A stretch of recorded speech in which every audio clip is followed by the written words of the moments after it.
Okay Reddit, what are your true stories that nobody will ever believe? This isn't about me, but it's about my dad. He was a local police officer for 32 years, eventually retiring as a lieutenant. My family has lived in Silicon Valley since before I was born, and my folks still live there. A few years after transferring to his retiring police department, my dad is working graveyard. At the time he was a beat cop just killing time in the wee hours of the morning. That is, until he gets a call about a break-in at an office building. When he gets there, he finds the door open. Don't know if it was smashed and lockpicked undamaged. He's the first responder, so he peeks his head inside. There are cubicles, computers, desks, chairs, tables, everything set up to look like your standard Innertech-style high-tech office. Except that it's a ghost town. Everything is covered in a fine layer of dust. Everything looks like it hasn't been touched in years, if not longer. My dad looks from the door in and sees footprints that cross through the office and deep into the building. They end at a large safe at the back of the building, which is now open. My dad exits the building as a few more officers show up. A few minutes later, a lady in a very nice business suit, keep in mind, this is at like 3 AM, with a radio walks up to my dad. She looks at him and says something along the lines of, "Thank you officer, you and the others may go now. This is a private matter, we have this under control." As she turns around, she gets on her radio and all she says is, "We have been compromised." My dad still, to this day, has no clue what happened, who owned the building or the business, and as far as talking about what went down, no one really talked about it after they were asked to leave the premises. Upon further discussion, the lady did identify herself, although my dad can't remember how. Government agency, private security, and it looks like it may have been an old IBM or HP building. Apparently these companies set up a lot of dummy buildings that would house their secrets and tech information that they didn't want to get out to their competitors, the general public. So they would set up offices just like this, and when someone would break in, my guess would be that the dust would be used to track footprints, fingerprints, and probably attach itself the lungs of the burglar so they get cancer and die for trying to steal trade secrets. Okay, maybe no cancer, but you get the idea. When you said a lady in a very nice business suit with a radio walks up, I don't know why, but I pictured in my head a business lady walking up with a boombox on her shoulder. When I was about 10 years old, my family went to the Colorado River with another family. The other family brought their boat for water skiing. One night my dad and our family friend, Jeff, were going to do some nighttime catfishing. I convinced them to take me with them so I didn't have to hang out with all the women.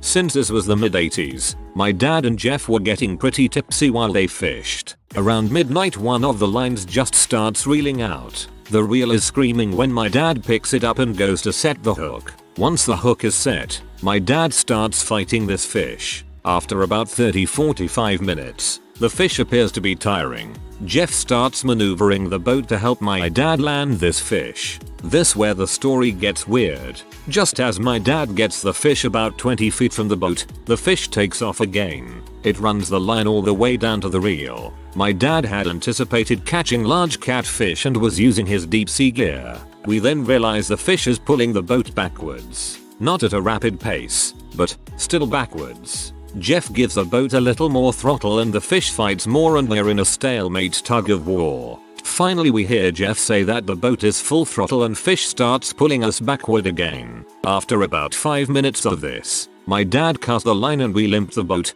half rowing and half under motor power, back to camp. To this day, no one believes us. They say my dad and Jeff were just drunk. Here's the thing, I remember this and I was 10.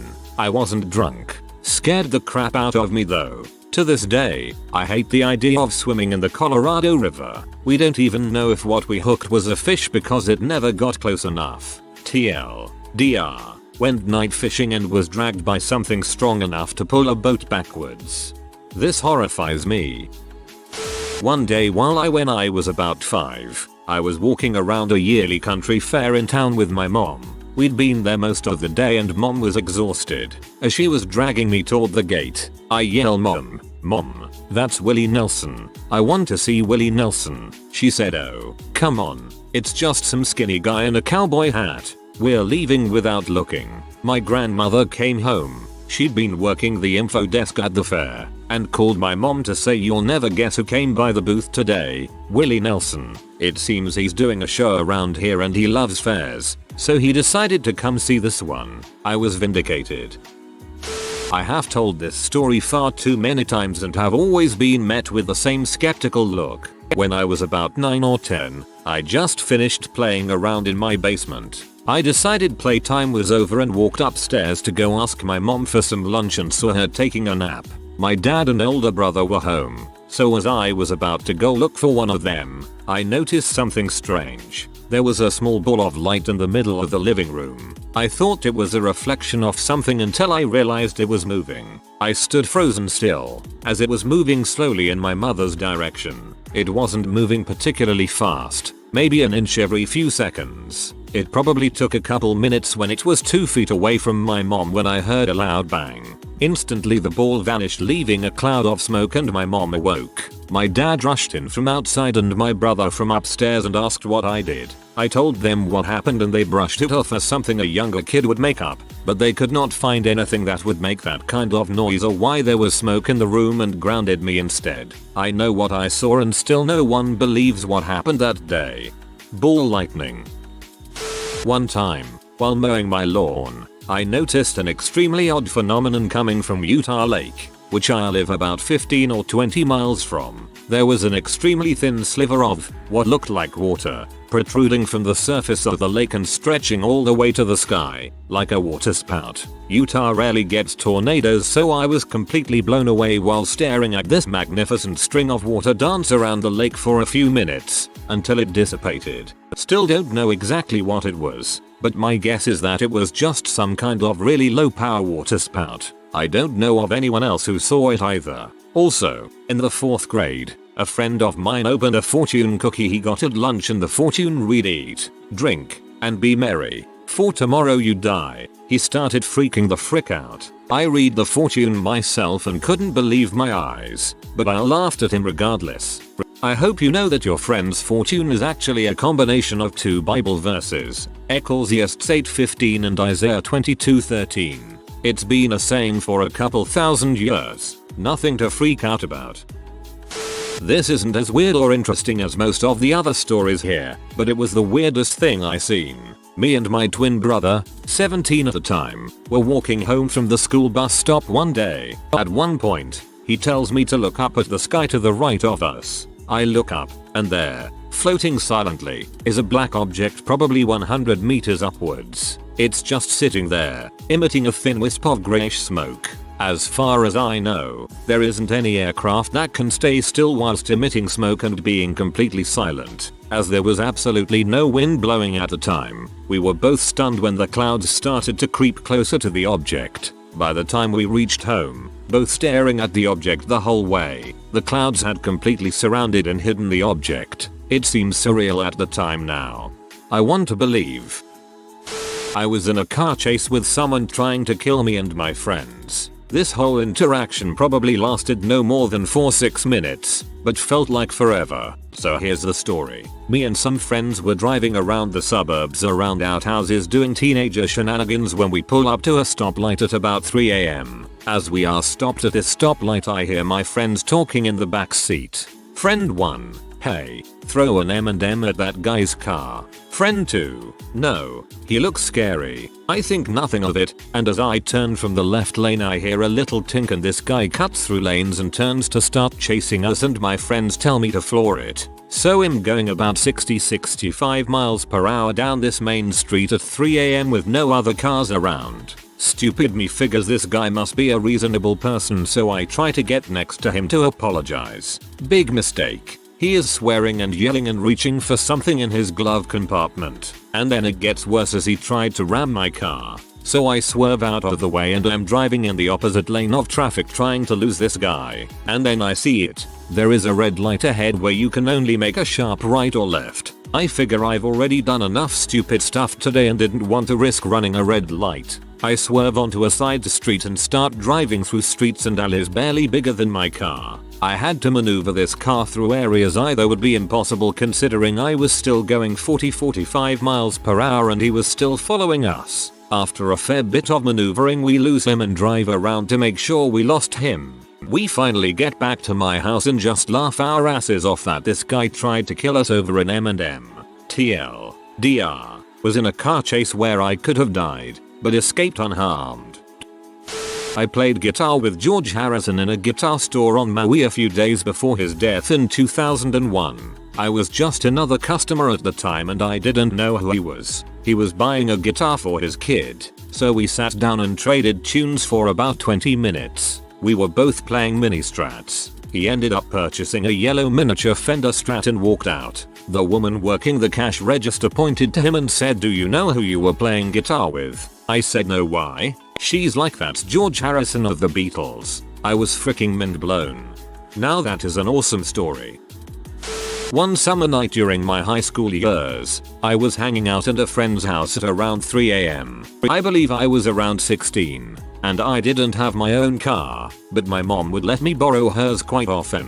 When I arrived at my friend's house, I rolled up the windows, but forgot to shut the sunroof. When it came time to leave, I noticed something moving in my mom's car. It was two cats, having the time of their lives playing in my mother's car. I go back inside and grab my friend, because it was pretty hilarious. This is where it gets crazy. When we get close to the car, they freak the frick out. They are jumping around like crazy, trying to jump through the windows, hitting the sides of the doors. After about 10 seconds, one jumps out of the sunroof and runs away. It's at this point I decide to open the door to let the second cat out. This really freaks him out. Once I started to open the door, the cat launches from the backseat in the windshield. I hear a terrible crunch, and the cat starts howling. By this time the door is open enough, and the cat runs out into the night. My friend and I have a good laugh, and say our goodbyes. I jump in the car,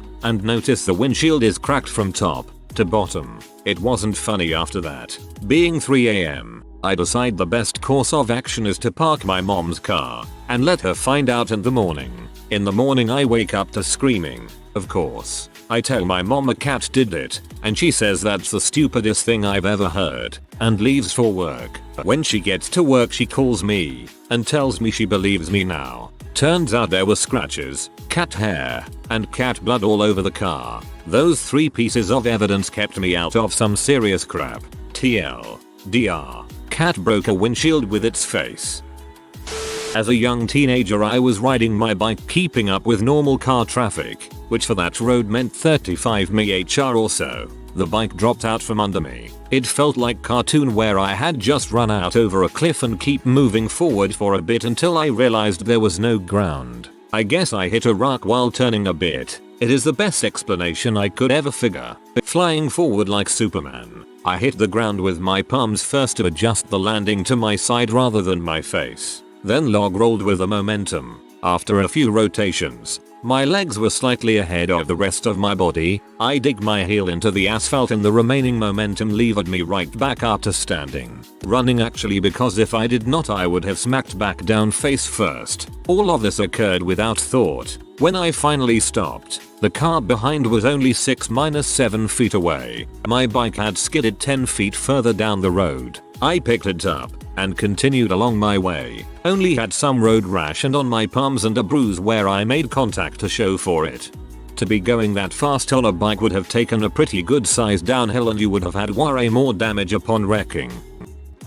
I saw a triangle-shaped UFO a few years ago, the 12th of April 2008 at approximately 8:45 PM Central Time. Nearly a full moon, that was about 200 feet off of the ground and at least a football field in length on each edge. Each corner had a white light with an unearthly, bright glow. It moved wherever it wanted to and made absolutely no noise. I know I wasn't hallucinating because the people driving next to me were extremely erratic and pointing at the mysterious craft in a very panicked manner. I turned right and sped away, basically running for my life. Seeing something like that in person is way more terrifying than you would think. This experience has altered my mind, in that I now find it much easier to believe paranormal and unexplainable situations. This completely shattered my perception of what is really possible. I really don't care if you don't believe me. I know what I saw that night. When I was about 6 I would wake up in the middle of the night and in my doorway there would be a large figure and you could make out a silhouette of fur and red eyes. All I could hear was heavy breathing. I would be too terrified to scream and I was on the top bunk of a bunk bed so I wasn't moving anywhere fast. I would pretend to sleep. Eventually I stopped seeing him. In grade 9 I was at a sleepover with about 5 other girls. I was telling them about my experience when one of them describes him to me. I said, "How the heck did you know that?" She said, "Our friend Blake saw him too."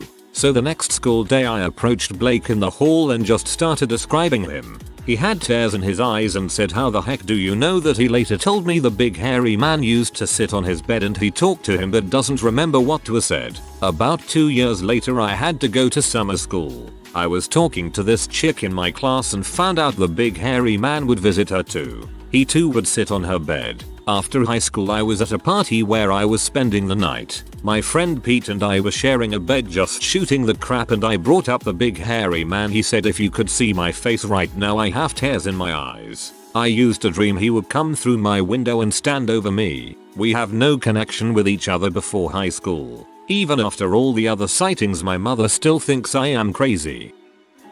For the record, I don't believe in ghosts or the paranormal, but this one incident was simultaneously the least explainable and most terrifying occurrence in my entire life. When I was about 10, my best friend and I were playing in my recently remodeled basement. I never had gone down there much if ever, even though I spent my entire childhood in the same house. Mostly because that basement had always given me the jeebies big time. My parents left for about an hour to run some errands, so during we were just playing video games. Almost immediately after my parents left, my pet rabbit, who was also down there with us, started freaking out visibly for no reason. At the same time, it got markedly colder in the basement. Surprisingly, this was before I had seen any ghost movies that made use of that cliche. We started getting really freaked out, and then, like out of a horror movie, there was a soft groan behind one of the walls and the main lamp on that side of the basement flickered and then burned out. All of these events happened within about 5 minutes of my parents leaving in chronological order. I remember it vividly, and my friend could recount the exact same sequence of happenings to the T. Needless to say, we both ran upstairs screaming while being freaked out beyond comparison. We left the rabbit down there because we were truly mortified. He was in his cage, obviously. A couple days later, my rabbit passed away for no apparent reason. I avoided going down there for the rest of the time we owned the house until I went to college. My parents were furious when I refused to use the game room they set up for me down there, not believing a word of what happened. To this day I do not understand at all what happened or why. My friend who was there with me and I will nervously joke about it if it's brought up, but we both know how terrified we were. TLDR. Playing downstairs in my newly finished basement. Encounter a scene from a horror movie plot in real life. Acquire fresh underwear. Radon and or carbon monoxide explain this fairly well. I used to work in the security field, personal security, not rent-a-cop security. In 1989 a friend hires us to do a minor B&E. Turns out a married couple with 2 kids, one 2-year and one 6-year, noticed their neighbors were following them around and had been caught taking pictures. The guy they hired isn't going to risk getting in the crap. So when his clients and the neighbors were out of town, he hired me and another guy to go into the neighbor's house and find out what was up. We entered the place and it was jammed full of surveillance equipment. Very expensive, top of the line stuff. We found files and logs of everything the 6-year was doing. So we finally lugged a copier into the apartment and copied everything. Took 2 days. We found cancel checks, personal letters, hundreds of video and audio tapes. It turned out the neighbor couple were both employees, didn't find by whom. The guy was ex-Navy, gay, and constantly wrote his lover. The chick was single and obviously had psychology training. They were spending all this time following around a freaking 6-year-old, noting his behavior and habits. We found 2 listening devices in his bedroom. His parents were only observed for some environmental influence notes. The weirdest bit was that many of the notes referred to a potential incident that involved the 6-year but seemed to say the incident hadn't occurred yet. The surveillance team, as we now saw they were, had been doing this for 2 years at a cost of a few $100,000. Why? Beats the frick out of me. Freaky crap.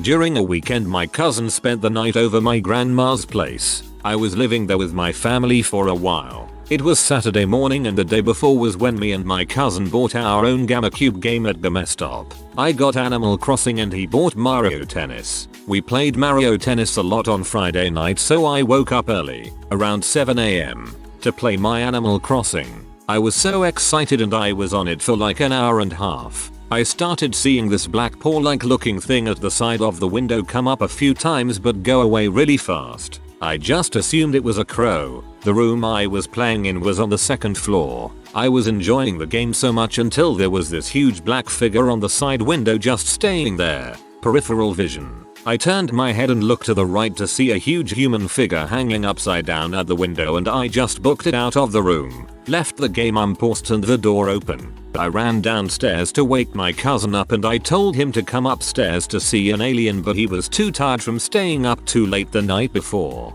I'm still scared going up to that room alone, but I just think of it as me imagining things. I don't do drugs and didn't drink at the time. No one believes me and I don't tell anyone cause I feel like they'd think I'm weird. TLDR. I saw an alien out my window hanging upside down while I was playing Animal Crossing. When I was 13 I had a white horse, named Lily, who died in a freak accident. About a month later I was out in the yard and saw a white horse in the field. Looked away, looked back and it was gone. We only had 2 black horses at the time. It was a rainy, dark night. I thought that was weird but I was probably imagining it. Then my little 3-year-old brother came out of the barn and said, "Why is Lily in the barn?" I thought she died. I went into the barn and there she was standing in her old stall. I wasn't creeped out. It was weird. I just knew she was saying goodbye. I left and never saw her again. I had this strange sense of closure after that. I never told anyone. I knew they'd think it was a trick of the light or I was hallucinating. When I was younger I got roped into watching my 3-month-old niece while my sister got her hair done. So when there I am, sitting in the waiting area of a hair salon with my niece, in walks Keanu Reeves. I was nervous as crap and just kept looking at him while he read the magazine and waited, but I was too scared to say anything to him. Pretty soon though my niece started crying, and I'm trying to quiet her down because I didn't want her to bother Keanu, but she wouldn't stop. Pretty soon he gets up and walks over. He started running his hands through her hair and asked what's wrong. I replied that she was probably hungry or something. So Keanu put down his magazine, picked up my niece and lifted his shirt. He breastfed her right there in the middle of the hair salon. Chill guy, really nice about it. No one will believe me about what I just read. My entire family was on vacation, at a hotel on the beach. Me and my cousin are sitting out by the beach around 9 at night, and start seeing this orange orb of light on the horizon.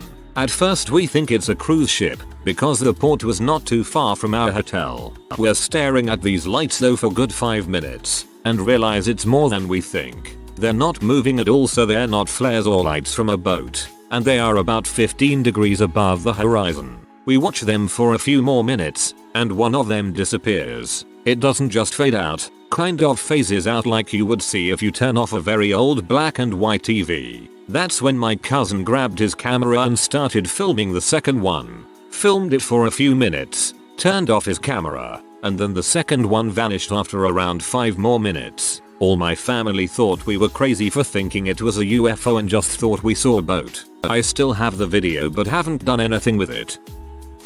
If you are new to the channel, you can subscribe. I publish new videos every day.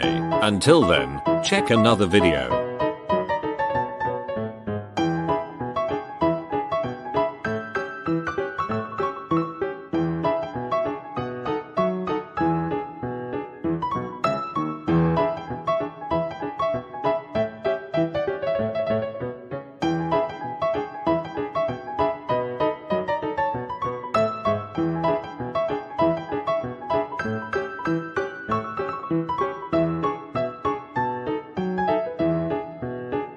Bye for now.